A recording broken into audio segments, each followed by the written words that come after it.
This out. Video number 2. I recently published a short video on how mycology and bacteria can glue wood chips together, making a somewhat impermeable barrier.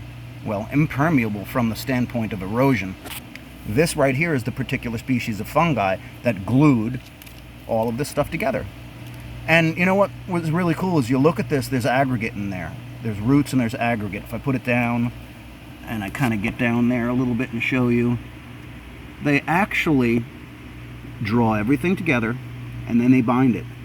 You can see there on the bottom there is a wood chip, that's parent media. There's some roots in there. Can't really see any hyphae, but that's okay. It's small, it's micro-sized. You get the point though. This right here is here because I inoculated the wood chips that cover the soils in my greenhouse. This is what happens when they start to grow and produce those acids. They bind everything together. When it rains heavy, the stuff is all bound together.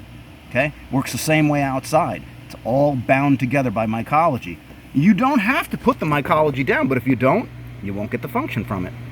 Make sense? If you got to see this video, it's because God blessed you. Y'all be good.